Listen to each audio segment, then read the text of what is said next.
What's up, everybody? Welcome back to the channel. Thank you so much for joining us once again. Welcome to the Wrestle-MaGiC podcast. Wrestle-MaGiC wrestling podcast by wrestling fans for wrestling fans with wrestling fans in mind. And I missed doing that intro. I'm glad we're back. We're doing this. We've been gone for a couple weeks, but we're here. We're back, and we're not recovering. We are covering this week. Well, we're recovering for the past couple weeks. We're recovering this week in WWE, Raw, SmackDown, NXT. Did not get my notes up because I was not a prepared Michael. But overall thoughts. Just like Michael Cole, every time he says "Oh my," he was not a prepared Michael. Except he was, because he says that for everything. So my question for you, Brad, is what did you think of this week in WWE? Because, to be quite honest, nothing really impressed me this week. I was never really fully invested in this week in WWE. Yeah, there were some bright spots here and there, but there wasn't anything super exciting. Right, Raw ended on a pretty flat note. SmackDown was alright. There were a couple, okay, that's kind of cool stuff. And then NXT SmackDown made me hype for Money in the Bank? Yeah, SmackDown, and then for matches after that. Matches and feuds afterward. Right. Let me just find my notes here.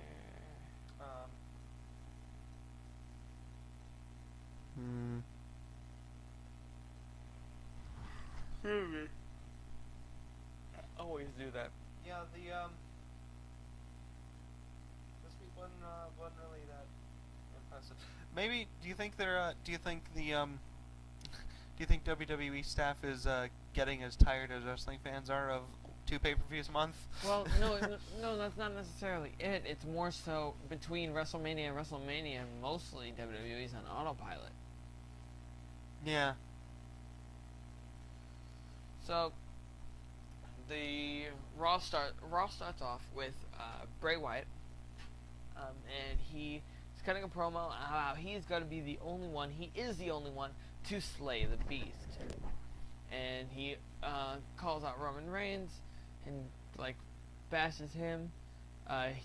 Roman Reigns comes out and retaliates, and Kurt Angle makes a match on the spot between the two, which is interrupted very quickly by Samoa Joe, and then Seth Rollins, and then holla holla holla, tag match plays for later in the night.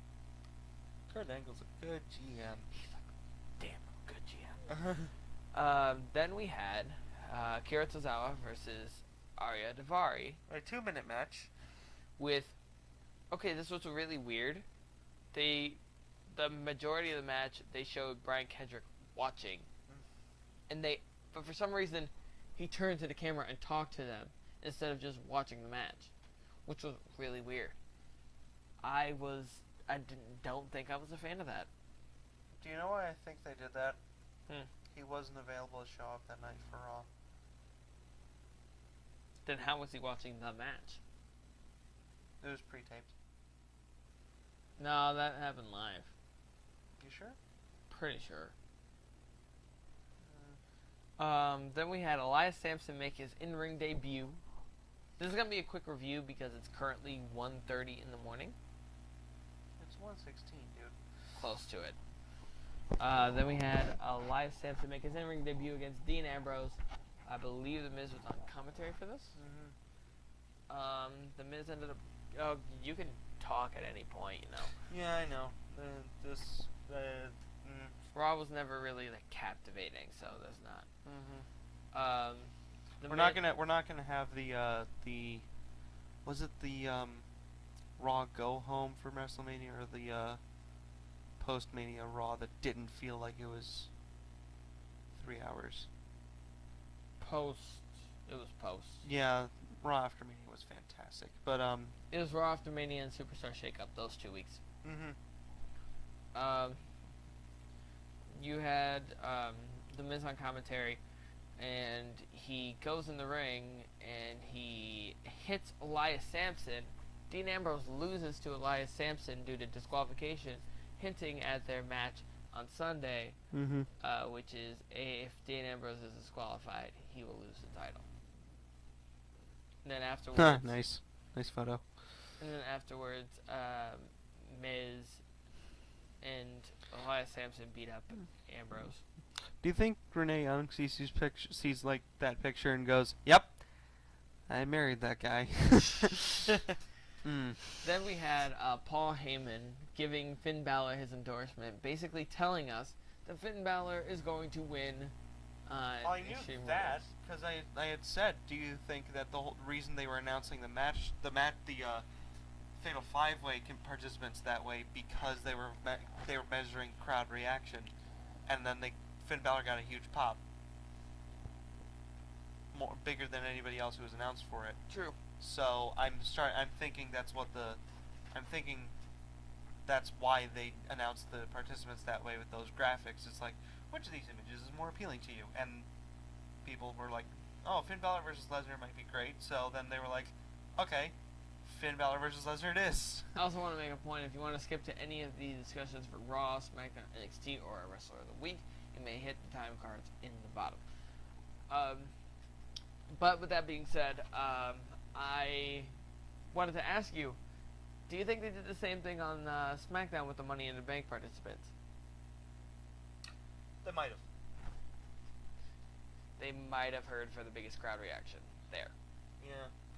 They There. could have done that, and I think they might have done that. It makes But sense. I don't remember who got the biggest pop of all of them. Probably AJ. Yeah, I think it was AJ. I want to say it was AJ. But Finn Balor got the endorsement from Paul Heyman. Paul Heyman saying Finn Balor is nobody's victim. Everybody else looks at you as the underdog, but you are no underdog, and we are very interested to see you win this at Extreme Rules. This kind of makes me want to see Balor Club form as a heel stable, and Paul Heyman's just part of it. I know. I know. Whether that means the New Dangerous Alliance. Whether that means that Paul Heyman is just is only Finn Balor's mouthpiece, or Brock Lesnar is also part of Balor Club, which is a horrifying notion. Oh God. Imagine the tag matches. All I see is Great Balls of Fire right now. That's literally all I'm seeing. But not in a goofy kind of way, I assume. No. Like Meteor Shower of Doom kind of Great Balls of Fire. That led to a match between Carl Anderson and Finn Balor. This Which match we would only be saw better. half of. This match would be better if it wasn't cut off by commercial. But Finn Balor walked away with the win there. Then we had Sasha Banks versus Alicia Fox for the third week in a row. Sasha Banks beat Alicia Fox very quickly. Noam Dar got in Sasha Banks' face, and then Sasha Banks slapped the taste out of Noam Dar's mouth, and then There was a lot of slapping going on. We forgot to mention Akira Tozawa's massive... No, not Akira Tozawa's. Hideo Itami's just brutal slap in the Bobby Roode match. oh yeah, that's right. We Forgot for to our mention. NXT Backlash review. But then Alicia Fox hits Sasha Banks with a scissors kick, insinuating that feud is not over. Look at that slap. Then we had Kalisto and Apollo Crews. Kalisto was backstage, and he was telling Apollo Crews how everything he was doing was wrong. He shouldn't be with Titus Brand. Then Titus O'Neil comes along and tries to convince Kalisto to join Titus Brand, and Kalisto says, nah. So this led to a match between Apollo Crews and Kalisto, which Kalisto won, I believe, with... Every single segment, Titus O'Neil gets closer and closer to the mid-card Paul Heyman. I also want to point out that Enzo Amore was attacked backstage by mystery assailant or assailants. Who most people are assuming could either be A, Cass himself, or Don't B... say the second one, because keen-eye viewers will look at an interview either on WWE.com or on the actual show and see who the potential assailant or assailants are in the background. Keep an eye out, and you might see what we are talking about, because I don't want to spoil it. Yeah. That was a hint. I got it. Then we had a match to determine the stipulation and Extreme Rules. We have Matt Hardy versus Sheamus. Sheamus wrestling 2 different weeks in a row, losing both times to Jeff and Matt Hardy, respectively. Matt Hardy won, and he said that the tag team titles will be fought for in a steel cage. So Jeff's doing a swanton off the cage. Yay! Austin Aries fought Tony Nese. Austin Aries ended up picking up the win, and then Neville, furious, got Tony Nese in the Rings of Saturn. Before we go on, I did see Goldust's picture, and I completely forgot about the Goldust segment that I did watch from Raw. Oh yeah, it was great. Yeah, I like it. I'm happy Great that promo. I'm happy that Goldust is getting a nice little run the way he used to. I will say that he can't really be as what's the word I'm looking for? Suggestive anymore. Yes. But it was suggestive enough to be like, yeah, that's about as close as he can get. Then we had Alexa Bliss versus Mickie James. Match fairly quick. Alexa Bliss won, and then attacked Mickie James with a kendo stick. That brought Bayley out, and Bayley got the kendo stick away from Alexa. Was about to hit her with it before Alexa ran away. I still think this should have just been a street fight. Yeah. Not a kendo stick and a pole match. Vince Russo, Kurt Angle. Vince Ankle. No, don't take that back. Then we had the main event, which was a tag team match: Samoa Joe and Bray Wyatt I did not see this. versus Rollins and Reigns. The match ended with Samoa Joe and Reigns and Rollins in the ring. Reigns went for the Superman punch. Samoa Joe dodged out of the way. Reigns stopped himself from punching, but he still ran into Rollins. Rollins and him get into an argument. Bray Wyatt grabs Reigns out of the ring and hits him with Sister Abigail. Seth Rollins is choked out by the Coquina Clutch, and Samoa Joe and Bray Wyatt win. The match is made next week. Finn Balor will fight Samoa Joe and Bray Wyatt in a triple threat, and Reigns will fight Rollins one-on-one.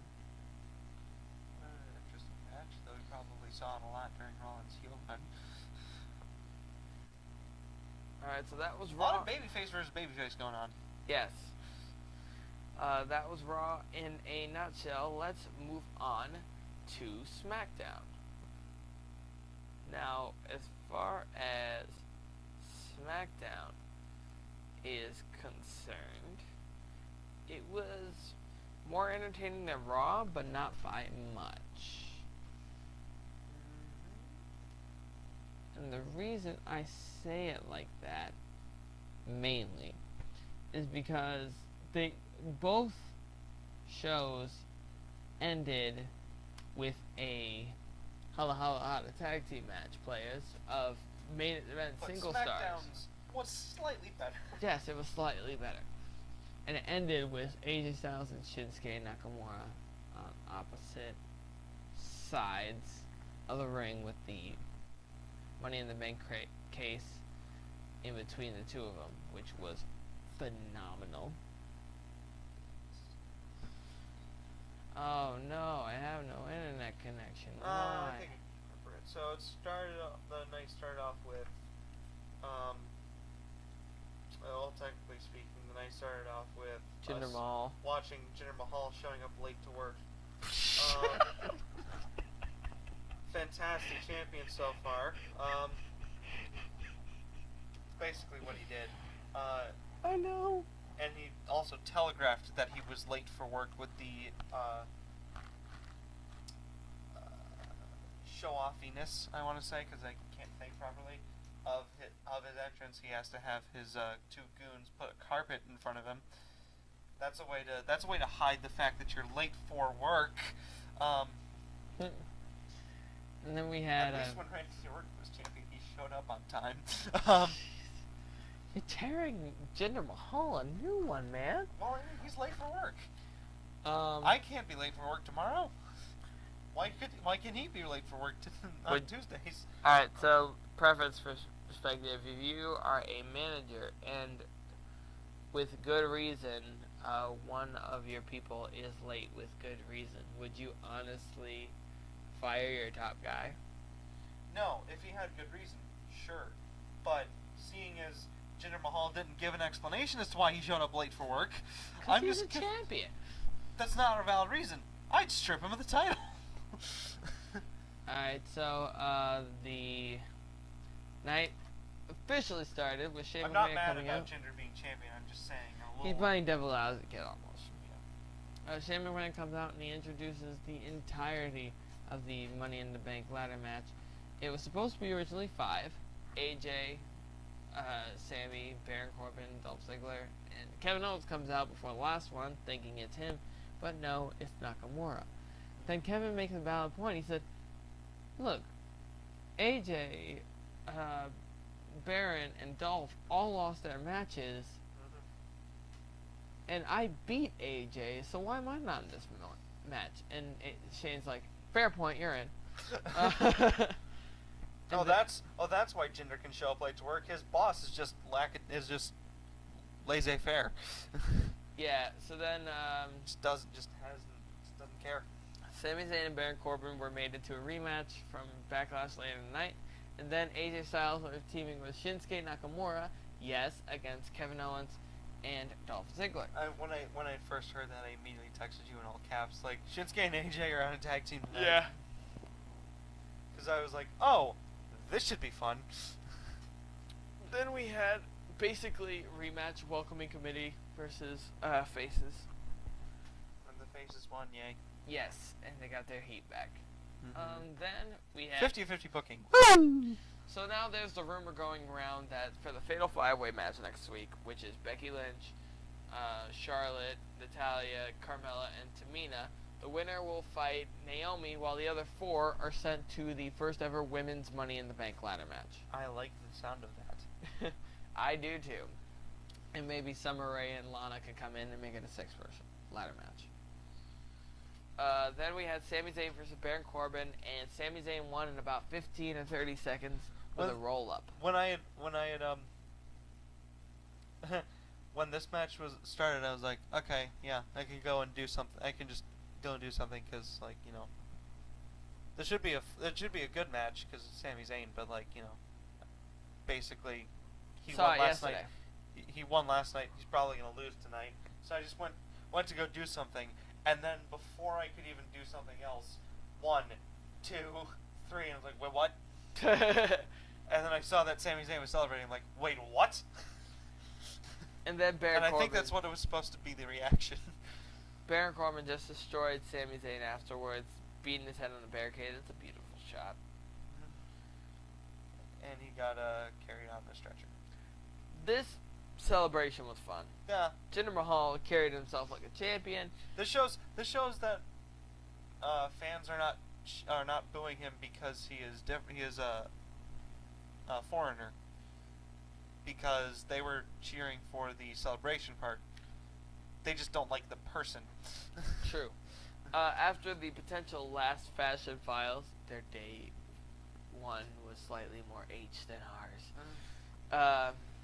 They're just so good Each jobs. member of the Fashion Police got a singles action against an Uso, and each one to pull the Sami Zayn. One with a roll-up. 3 roll-ups in a row. It sounded like a fruit roll-up factory. But then they challenged... There's a lovely for King Ross to... They challenged the Usos to a tag title match right then and there, and after some talking from Mike Chioda to Shane McMahon, you got that match. You got the Usos versus Breezango, and the Usos won after the last dance from Fandango. The one of the Usos hit him with a splash to pick up the win. And then you had your main event, which was AJ and Shinsuke versus Kevin Owens and Dolph Ziggler. This was a better main event than the previous one. This was a better match than Ziggler Nakamura. Yeah, Nakamura won with the Kinshasa. There were 2 hot tags during it. And the show ended with AJ and Shinsuke stare down in the middle of the ring with the briefcase above. Which should have gotten a bigger pop than it did. Yep. But that was a SmackDown, and now we're moving. I like the concept, and it probably had a whole bunch of smarks at home going, ooh. Yep. And then we're going to move on to NXT. NXT wasn't very eventful either because it was the stuff taped before TakeOver Chicago. Yeah, so not a lot of... So you had Aleister Black beat Kurt Hawkins, similar to how he beat him on WWE main event. With the Black Mass as Kurt Hawkins ran right into it. Black Mass is super devastating. Yep. Then you had the Velveteen Dream, aka Patrick Clark, win against Robert Anthony. What is your opinion on the Velveteen Dream? You've asked me this a whole bunch, and I really hope that he's not hoping to get this over as a babyface gimmick, because flamboyant heel has existed for how long now? Oh, you're right. So this could be basic. So you know how the Revival are just supposed to be your like we'll beat you up kind of heels. This is basically doing the same thing but for the flamboyant heel gimmick. Right. And then we had Drew McIntyre versus Wesley Blake. Drew McIntyre won that one in a pretty hard-hitting match, I would say. All 3 of these people are looking strong. Drew McIntyre's taking the title off of Bobby Roode. That's just what's happening. I think he's gonna get a shot. I don't know if he's gonna take it. If it's not Drew McIntyre's Cash Zono. I think it was gonna be McIntyre or Black. Maybe Black. Black would be interesting. But that would be an interesting match. The rest of NXT was just replays of stuff from TakeOver, and we are gonna get more stuff as the next NXT week rolls on. But now we are talking about our Wrestler of the Week. We take anybody from WWE, and we will figure out who our Wrestler of the Week is. Now, after some discussion and consideration from everything, we have decided to choose Asuka. Because something we forgot to mention, at least directly, Asuka is now a larger streak than Goldberg did. Yes, Goldberg's undefeated streak, kayfabe, was 173-0, and Asuka is officially, as of this morning, 177-0. So, Asuka... Most of them title defenses. Yes, Asuka is the new holder of the longest winning streak in wrestling, and we congratulate Asuka by giving her the coveted Wrestler of the Week award. On a podcast that she will never see a single episode from. Exactly. And with that is the quickest Wrestle-MaGiC podcast that the both of us have ever done.